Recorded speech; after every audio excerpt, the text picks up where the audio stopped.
तर पहिल्यांदा काय की आपलं जावा स्क्रिप्ट आहे ना, ते आपलं ऑब्जेक्ट ओरिएंटेड प्रोग्रामिंग लँग्वेज नाही.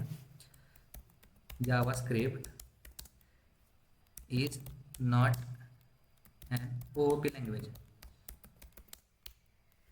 नेक्स्ट काय की तुमचं जावा काय तुमची OOP लँग्वेज नाही, पण त्याच्यात तुम्ही क्लास लिहू शकता, फंक्शन लिहू शकता. म्हणजे काय OOPचे काय काय फीचर्स आहेत, जसं की कन्स्ट्रक्टर लिहू शकता. आपण पण कधी कन्स्ट्रक्टर वापरलं नाही आतापर्यंत, पण जे आपण मी तुम्हाला दाखवत होतो की ह्याच्यावरती जसं नेक्स्ट मेथड आहे त्याच्यावरती हॉवर केल्यानंतर एक कन्स्ट्रक्टर म्हणून राईट साईडला लिहिलेलं असायचं. तसंच प्रत्येक तो पण आहे ना नेक्स्ट एक क्लास लिहिलेला असतो आणि तो क्लास कुठेतरी कन्स्ट्रक्टरमध्ये कॉल होतो. मग ते डेफिनेशन्स कुठं आहेत त्या एम्बेडेड डॉक्युमेंट्समध्ये. कारण की ज्यावेळेस आपण रन टाईमला एन्व्हायरमेंट कोणतं केलं इन्स्टॉल नोड जे एस, म्हणजे तुमच्या ज्या क्लास लायब्ररी आहेत जे एसच्या त्या नोड जे एसमध्ये सर्व्हरवरती येत्या आणि ते एन्व्हायरमेंट आपल्या लॅपटॉप मशीन्स वगैरे पी सीमध्ये आपण इन्स्टॉलेशन केलेलं असतं. त्यामुळे ते हॉवर केल्यानंतर तुमचा जो पण कोड आहे तो आपल्या एन्व्हायरमेंटमध्ये हॉवरवर केल्यानंतर ॲन्सर्स येतात वगैरे. तर तो इफेक्ट आहे. तुमचा JavaScript is not an OOP language, but it supports only few features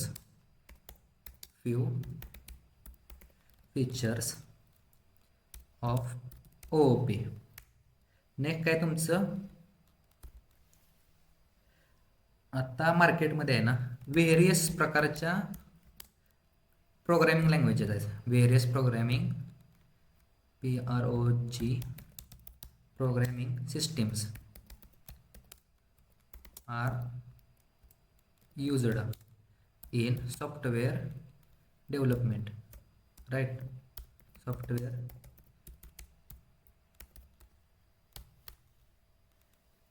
जसं की तुम्ही म्हणू शकता की कोणत्या कोणत्या OOP लँग्वेजेस असतील. म्हणजे OOP म्हणण्यापेक्षा 3 प्रकारच्या तर मला माहिती आहेत. तशा टोटल 7 प्रकारच्या लँग्वेजेस आहेत. जसं की प्रोसिजर झाली तुमची, OOP झाली, स्ट्रक्चरल झाली, मॉड्युलर झाली तुमची. जसं मला योगेश्वर सरांनी CP मध्ये सांगितलं त्यातल्या सांगतो.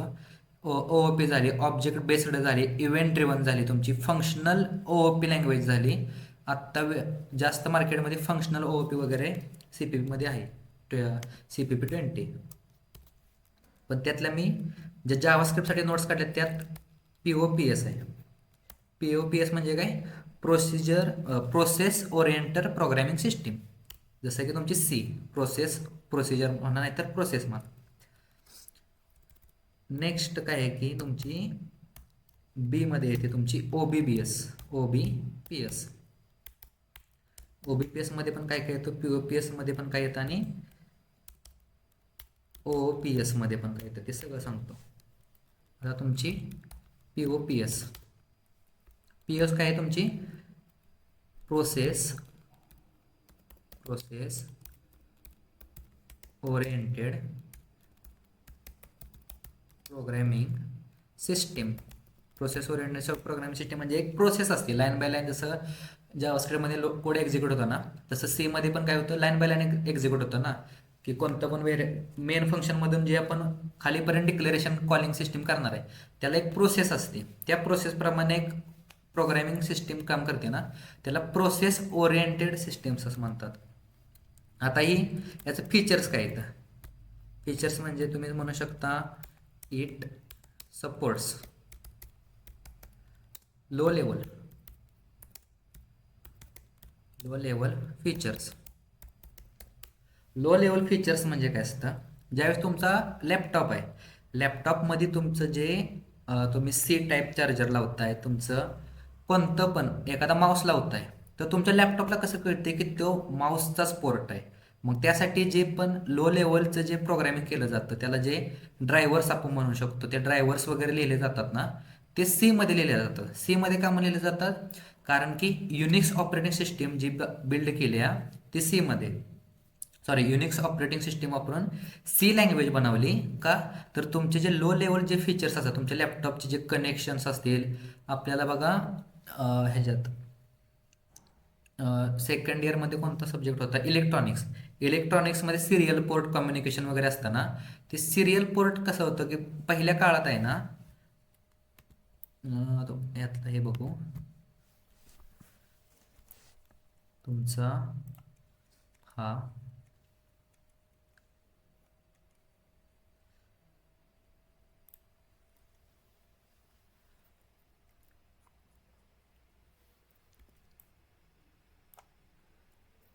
तर एल एल म्हणण्यापेक्षा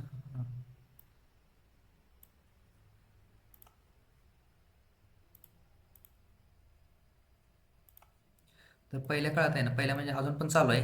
सिरियल पोर्ट कशाला असते ती, अशा तुमच्या ह्या 4 पिन असते एका साईडला, आणि इथं 1 2 3 4 आणि या 5 पिन असतात, याला म्हणतात सिरियल. तर पहिलं जसं ज्यावेळेस 1970 साली 80 साली ज्यावेळेस सी झाली लँग्वेज वगैरे, तर आपण जुनं जर फोटो बघितलं कॅम्प्युटरचं कसं होतं की तुमचं माऊस आहे, माऊसला कनेक्ट करायला पण सिरियल पोर्ट असायचे. तर सिरियल पोर्ट असणार तुमचं जे क्लिक इव्हेंट आहे तो या पोर्टमधून आपल्याला काहीतरी कनेक्शन जाणार, म्हणजे तुमचा 0 आणि 1 बायनरी जसं आपण म्हणतो ना की ऑन किंवा ऑफ, हा तुमचा ऑन झाला आणि ऑफ झाला, तसं कनेक्शन तुमच्या लॅपटॉपला कळतं, तुमच्या पीसीला कळतं. आता राईट क्लिक कशानं कळणार आहे, तर ह्या वायरतनं तुमचं काहीतरी कनेक्शन जाणार आहे. असं आलं तर हे करायचं. नेक्स्ट तुमचा स्क्रोलमध्ये किती व्हॅल्यू जाणार आहे ते ह्याच्यात कळणार आहे. असं प्रत्येक ह्याचा आहे ना तुमचं सिरियल पोर्ट असायचं जुन्या काळात. त्याला तसं त्या लँग्वेजवरती आपल्याला सॉरी, ते आपल्याला लो लेवलचे फीचर्स पाहिजे होतं ना, त्यासाठी आपण सी काढली. आता याचं फाईल इट कॅन डायरेक्टली, हा तर तुम्हाला थोडं थोडं कळेल की सीचा यूज कशासाठी आहे. आपण म्हणतो मार्केटमध्ये की सी आउटडेटेड झाली, म्हणजे लोक म्हणत असतील, पण तसं नाही. C directly interact with hardware म्हणजे जसं तुम्हाला सांगितलं की तुमचा सगळ्यात बेस्ट एक्झाम्पल ते USB पोर्टचंच आहे. की त्याला कसं कळते की तुमचं चार्जिंगचीच पिन लावल्या ज्यावेळेस तुम्ही कोणतं टी व्हीची ज्यावेळेस आपण प्लग कनेक्ट करतो, त्याला कसं कळते की ती टी व्हीचीच आहे, तिथं तुम्हाला डिस्प्लेच दावायचे, ते चार्जिंग का म्हणून होत नाही. मग त्यासाठी जे ड्रायव्हर्स लिहिले जातात ना, ते सी मधून लिहिले जातात. It can directly interact with hardware services.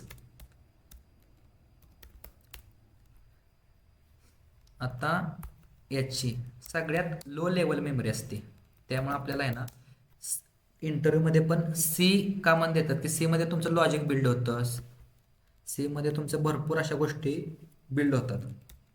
तुम्हाला मेमरी मॅनेजमेंट पण करावी लागते की इंटिजर टाईप कुठं वापरायचं, स्ट्रिंग कुठं वापरायचं, ॲरे कुठं वापरायचं, आणि डायनॅमिक वगैरे DSA का म्हणून लागतं. डायनॅमिक मेमरी किती वेळा अलोकेट झाली पाहिजे, कोणत्या फंक्शनसाठी हे झाली पाहिजे, त्यासाठी तुमचं DSA वगैरे स्ट्रॉंग पाहिजे. इट इज फास्टर का म्हणाय तुमचं की डायरेक्ट तुमच्या ऑपरेटिंग सिस्टीमवर रन होणार आहे, डायरेक्ट तुमच्या पूर्ण लॅपटॉपचा ॲक्सेस भेटणार आहे थोडक्यात. एक्झाम्पल सीच नाही, तुमची पास्कल पण असेल. पास्कल आपण ज्यावेळेस आपण पाठ करतो ना, पाठ म्हणण्यापेक्षा फर्स्ट इयरला वगैरे, तर त्यात असं एक्झाम्पल्स असतात. तर यात प्रॉब्लेम काय झाला, सी नंतर CPP काढायचं कारण काय, जसं एक्स्ट्रा वगैरे काय असेल ते, तर हे तुमचे काय म्हणतात ते कॉजेस आहेत, म्हणजे ड्रॉबॅक्स आहेत. कोड रियुजेबिलिटी. आता कोड रियुजेबिलिटी इश्यूज हे तुम्हाला कधी कळणार, ज्यावेळेस तुम्ही 2000 लाईनीचा कोड लिहिणार आहे ना सी मधून, त्यावेळेस तुम्हाला कळणार आहे की कोड रियुजेबिलिटी काय असते. पण ज्यावेळेस आपण 100-150 लाईनीचा कोड लिहितो ना, त्यावेळेस आपल्याला काय वाटतच नाही. कोड सेपरेशन इश्यू तुमचे असतील, तुमचं कोड एक्सटेन्सिबिलिटी, एक्सटेंड करू शकत नाही आपण त्याला. जसं जावा C#मध्ये इंटरफेस कन्सेप्ट आहे ना, की आपण त्याला एक्सटेंड वगैरे करून वापरतो, तसं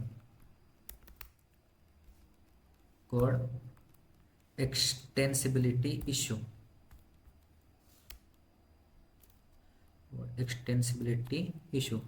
नेक्स्ट आहे तुमचा डायनॅमिक मेमरी अलोकेशन इश्यू. अशा टाईपमध्ये काहीतरी त्यांचं प्रॉब्लेम येते. नेक्स्ट कोणती आली तुमची OBPS काय तुमची object based programming system. Object based programming system म्हणजे ऑब्जेक्ट ओरिएंटेड नाही म्हणलं मी, ऑब्जेक्ट बेस्ड आहे. ऑब्जेक्ट बेस्ड काय काय प्रोव्हाइड करते, प्रोव्हाइड रियुजेबिलिटी. तुमचा सपोर्ट्स सेपरेशन ही आपली OBPS आहे. एकच मिनिट थांब, सरांचा फोन. हॅलो.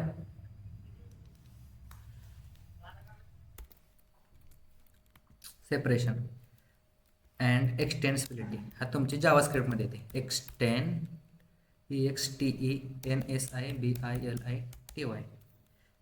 नेक्स्ट काय तुमचं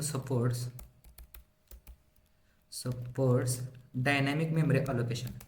तुमचा न्यू जिथं कीवर्ड येतो ना तिथे तुमचं डायनॅमिक मेमरी अलोकेशन यूज होतं. हा तुमचा सिम्पल तुम्ही असं म्हणू शकता. जिथं न्यू येतं ना कीवर्ड तिथं डायनॅमिक मेमरी अलोकेशन होतं.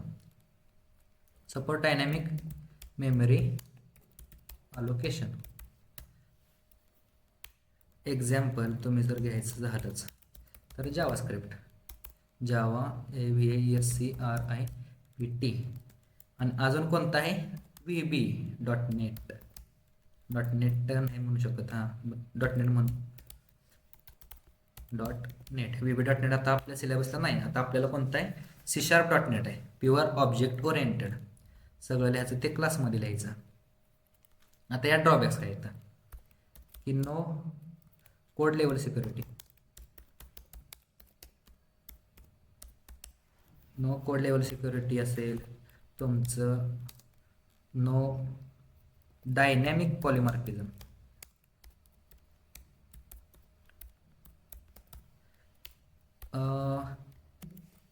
सिंगल नेम आणि मल्टिपल बिहेवियर्स ते डायनॅमिक पॉलिमॉर्फिझम नाही आहेत जावास्क्रिप्टमध्ये किंवा VB.NET मध्ये वगैरे. त्यामुळे हे ड्रॉबॅक्स आहेत. नेक्स्ट काय की तुमचं नो टेम्पलेट्स. तुम्ही जर आता रणजित सरांकडून ऐकलं असेल, नाही तर कोणाकडनं पण ऐकलं असेल की CPP मग का एवढे फेमस झाले की त्यात टेम्पलेट्स वगैरे आहेत. टेम्पलेट्स म्हणजे काय तुमचं अब्स्ट्रॅक्ट्स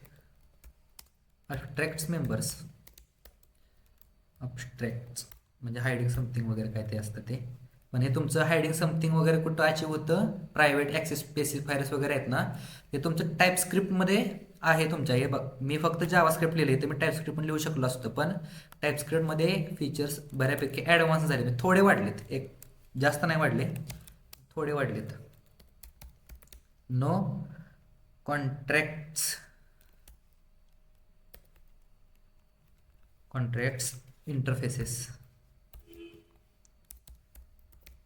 इंटरफेसेस पण आपण वापरणार आहे थोडे. आता तुमचं आलं OOP. 10-15 मिनटं घेऊ. मॉड्यूलपर्यंत आपण आज नाही इम्पोर्ट एक्सपोर्ट आज नाही होत. फक्त मी तुम्हाला आज थेअरीच सांगणार आहे. इम्पोर्ट एक्सपोर्ट उद्या होईल. मॉड्यूल्स म्हणजे काय असतं नक्की, त्यालाच लायब्ररी म्हणतात. तुमचं OOPS object oriented programming system. Object oriented programming system. आता यात काय काय असतं, सगळं असतं तुमचं. कोड रियुजेबिलिटी नंतर काय असतं तुमचे कोड सेपरेशन्स असतील. नेक्स्ट असेल तुमचं कोड एक्सटेन्सिबिलिटी.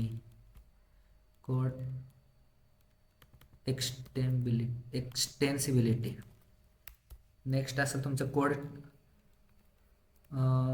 म्हणण्यापेक्षा इझी टेस्टेबिलिटी. नेक्स्ट आहे तुमचं code level security.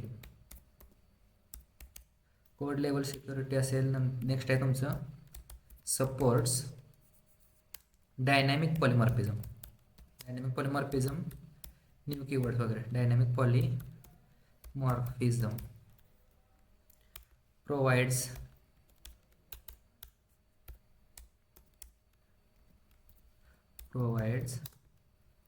Templates and controls. Example जर का घ्यायचं झालं याचं तर एक्झाम्पल काय असणार आहे की तुमचं CPP झालं, राईट. तुमचं जावा असेल, तुमची C# असेल, ह्या तुमच्या झाल्या 3 लँग्वेजेस ज्या तुम्हाला ऑब्जेक्ट ओरिएंटेड प्रोग्रामिंग सिस्टीममध्ये जर माहीत असतील तर ह्या 3 लँग्वेज, अजून भरपूर आहेत पण ह्या माझ्या तर मला जेवढं माहिती आहे त्या ह्या मी 3 काढलेत नोट्समध्ये वगैरे. आता यात काय ड्रॉबॅक आहेत, यात ड्रॉबॅक्स काय आहे की तुमचं सी पी पी जे आहे, सी पी पी म्हणण्यापेक्षा विल नॉट सपोर्ट, काय दिवस होत जाऊ दे, हां, तर will not support low level features, जसं मी तुम्हाला सांगितलं फीचर्स. आता हे लो लेवल फीचर्स कसे ॲक्सेस करतात की सी मधले आहे ना तुमच्या DLL बनवायची. सी मध्ये DLL तुम्ही कन्सेप्ट ऐकली असेल CPP मध्ये वगैरे. DLL म्हणजे काय, डायनॅमिक लिंक लायब्ररी. तुमच्या रन टाईमला एखादी तुम्ही एखाद्या बटनवरती मला ह्या मशीनला तुम्ही कोणता डिव्हाइस वापरताय, कोणता डिव्हाइस म्हणजे तुम्ही ज्यावेळेस एखादी एक्सटर्नल स्क्रीन वापरता आणि आता भरपूर आता ऑप्शन्स आलेत की जसं तुम्ही झूमला वगैरे कळतं की आपण काय वापरतोय, मल्टिपल इंटरव्ह्यू घेणारे वगैरे ते म्हणतात ना की चॅट जीपीटी आपण जरी वापरत असलो तरी पुढच्याला कळतं की चॅट जीपीटी वापरतोय वगैरे. ते कसं कळतं, तर मी काय सांगत होतो की it will not support low level features. Low level features जसं की सांगितलं सगळ्यात बेस्ट एक्झाम्पल ते USB आहे की तुम्हाला कळतं की USB तुमचा कोणता माऊस हे झालं आहे की त्याला कसं कळतं की पेट्रॉनिक्सच आहे का तुमचा डेलचा माऊस आहे का तुमचा ॲसूसचा माऊस आहे. मग त्याचे ते डायनॅमिक लिंक लायब्ररी काय करते तुमची सीची की रन टाईमला जो पण आपण एखादं बटन घेतलं, मल्टिपल आता आपण काय करतो, हे बटन आहे या बटनवरती कोणती ॲक्शन परफॉर्म करायची आपण इव्हेंटमध्ये लिहितो. मग त्याच कंडिशनमध्ये आहे ना इम्पोर्ट लायब्ररीज वगैरे आपण करतो. इम्पोर्ट लायब्ररीज म्हणजे काय, जर का मी हे केलं, यात आता मी अँग्युलरचं सगळं काढले, बरं नेक्स्टला दावेन मी की ज्यावेळेस मी एखादी मला लायब्ररी पाहिजे कोणती, मला अँग्युलरमध्ये मशीन लेवलचे एखादे काहीतरी मला फीचर्स वापरायचे, मला अँग्युलर पण वापरायचं आहे. मग त्या कंडिशनमध्ये आपण जसं की तुम्ही API लिहू शकता ना, तशाच DLL पण आपण इम्पोर्ट वगैरे करून वापरू शकतो. DLL म्हणजे काय, तुमची डायनॅमिक लिंक लायब्ररी. अशी लायब्ररी जी तुमची लो लेवल फीचर्स असतील, मल्टिपल काहीतरी रन टाईमला ती तुमच्या मशीनवरती लोड होत असेल, तुमच्या प्रोग्राममध्ये लोड होत असेल, त्याला डायनॅमिक लिंक लायब्ररी म्हणतात. यात अजून तुम्ही सर्च करू शकता. मला जेवढं माहिती आहे माझं अजून पक्का अंडरस्टँडिंग नाही की डायनॅमिक लिंक लायब्ररी इंटरनली कशी वर्क होते, नाहीतर दावलं असतं. मग तुम्ही असा सर्च करू शकता, रिसर्च डायनॅमिक लिंक लायब्ररी कधी कधी इंटरव्ह्यूमध्ये येऊ शकतो, मला तर अजून नाही आला. So will not support low level features. त्याचं अजून एक ड्रॉबॅक आहे की कांट डायरेक्टली जसं तुम्हाला सांगितलं इंटरॅक्ट विथ हार्डवेअर सर्व्हिसेस म्हणजे काय, तुमची जसं आपण फ्लटर वापरतो ना, फ्लटरमध्ये तुम्हाला लो लेवल काय म्हणू, ज्यावेळेस तुम्हाला मोबाईलचा कॅमेरा ॲक्सेस करायचे त्यावेळेस आपण एखादी इम्पोर्टमध्ये ज्यावेळेस फ्लटर जास्त करून स्टुडंट्स आहेत त्यामुळे एक एक्झाम्पल देतो की आपण मोबाईलचं ॲप्लिकेशन वापरणार आहे. मोबाईलच्या ॲप्लिकेशनमध्ये आपल्याला कॅमेऱ्याचं फीचर्स वापरायचे आहे आपल्या मोबाईलचं, ती इनबिल्ट काय असणार आहे, तुमची हार्डवेअर प्रॉपर्टी असणार आहे. हार्डवेअर म्हणजे जे आपण स्पर्श करू शकतो ते हार्डवेअर. तर ते मला कॅमेऱ्याला ॲक्सेस करायचं आहे, तर तुम्ही डायरेक्ट वापरू शकत नाही, अँग्युलर असो तुमचं काय पण असो, C++ वगैरे. पण जावामध्ये आहे ना त्या DLLs वगैरे असतील, काहीतरी कन्सेप्ट इनबिल्ड्स केले असतील त्यांनी, त्या लायब्ररीज वगैरे वापरून आपण कॅमेऱ्याचा ॲक्सेस घेऊ शकतो. जसं मी सांगितलं की तुम्ही ज्यावेळेस वेबवरनं पण आता जे काही काही इंटरव्ह्यू घेण्याचे प्रकार आहेत की रन टाईमला तुमच्या स्क्रीनमध्ये काय काय चाललंय, तुम्ही बॅकग्राऊंडला जरी कोणतं ॲप्लिकेशन ओपन जरी ठेवलं असलं ना तरी पण ते कळतं. तशा टाईपमध्ये त्या DLLs वगैरे यूज करतात. मग ह्याचा ड्रॉबॅक आहे, मग त्यासाठी मग त्या लायब्ररीज वगैरे यूज कराव्या लागतात. पण काहीतरी पाहिजे असल्यानंतर आपल्याला जसं की जावामध्ये चांगलं परफॉर्मन्स वगैरे असेल त्यासाठी काहीतरी सॅक्रिफाईस करावे लागतं. आणि ह्या ज्या लँग्वेज आहेत त्या जास्त मेमरी घेतात, त्यांचं JDK असेल, अजून काय असतं ते ज्या अजून एक काहीतरी असतं त्याला बोलतात, मला तर आठवना. इट इज स्लो स्लो का म्हण, कारण का तो मशीनवरती रन होत नाही, त्याला मध्ये एक लेयर येते ना मशीनवरती, त्याला JDK का कोणता एनीबडी, तर ते जो लेयर येते ना त्याच्यामुळे तुमची मेमरी वगैरे आहे ना ॲप्लिकेशन जरा स्लो चालतं, एवढं नाही स्लो चालत, कारण की आत्ता जे आपले i3 प्रोसेसर असतील i5 त्याच्यावरती पण अजून लेक्चर आहे. ती प्रोसेसर्स म्हणजे काय, जसं सिंगल प्रोसेसर काय, मल्टिपल प्रोसेसर काय, ते आपण क्लासमध्ये बघणार आहे. आत्ताशी आपण फंक्शनपर्यंत पण आज बसणार नाही. आज OOPचं बऱ्यापैकी बेसिक होईल. बेसिक म्हणण्यापेक्षा ॲडव्हान्सच आहे हे सगळं. ज्यावेळेस तुम्ही वेब डेव्हलपरच्या इंटरव्ह्यूला जाणार आहे. इव्हॉल्युशन ऑफ OOP, की इव्हॉल्युशन कधीपासून झालं, तर OOP लँग्वेज आहे ना 1967 साली आल्या. तर त्या लँग्वेजचं नाव काय होतं, सिम्युला 67. ही तुमची पहिली ऑब्जेक्ट ओरिएंटेड प्रोग्रामिंग लँग्वेज आहे. फर्स्ट OOP, त्याचं नाव काय होतं ज्याने डेव्हलप केली, जॉन ओले.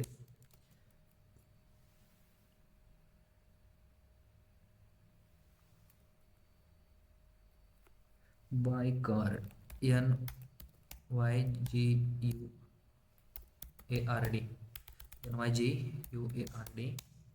कोड रियुजेबिलिटी. तर त्याचा पहिला अप्रोच काय होता, कोड रियुजेबिलिटी. नेक्स्ट काय झालं तुमची 1975 किंवा 70, इन 1997 स्मॉल टॉक. हे आपल्याला सी मध्ये पण फर्स्ट इयरमध्ये झाले आपल्याला सगळ्यांना सी मध्ये स्मॉल टॉक. तर ते कोणी डेव्हलप केलेले, की या दोनचं कंबायनेशन आहे, तुमच्या सिमोला 67 आणि तुमच्या स्मॉल टॉक यांचं जे कंबायनेशन करून ज्या आत्ताच्या OOP लँग्वेजेस वगैरे काढल्यात ना, ती ह्या 3 लँग्वेज जसं सांगितलं, ते ह्या 2 लँग्वेजचं कंबायनेशन आहे. पण इव्हॉल्युशन कुठून झालं तुमचं, 1967 साली सिमोला 67 आणि 1970 साली स्मॉल टॉक. तर याचं एक्सटेन्शन काय होतं, कोड रियुजेबिलिटी. तर स्मॉल टॉकचं काय होतं, TRYGV असं त्यानं कोणीतरी बनवले असेल. तर कोड सेपरेशन लाईक तुमचं MVC पॅटर्न. MVC काय आहे तुमचा, मॉडेल व्ह्यू कंट्रोलर. तुमचं आता जावामध्ये पण तुमचं MVC पॅटर्न कोणता आहे, स्प्रिंग बूट. जावाचा MVC स्प्रिंग असं पण ओळखलं जातं. आता नेक्स्ट काय तुमचा PHP मध्ये पण MVC पॅटर्न आहे.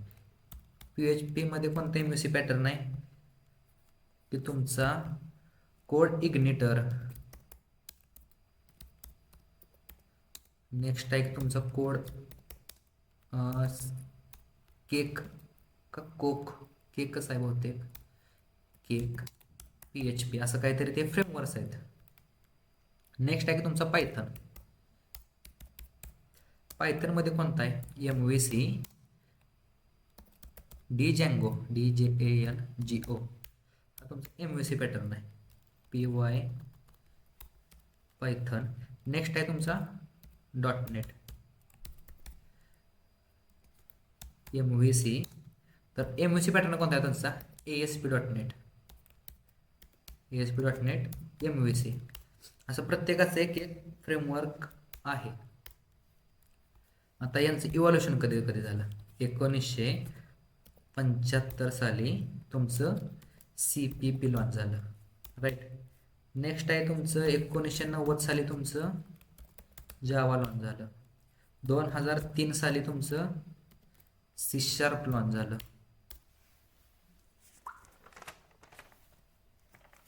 सो आत्ता आपलं जे OOP होतं, ओके आपण थांबणारच आहे.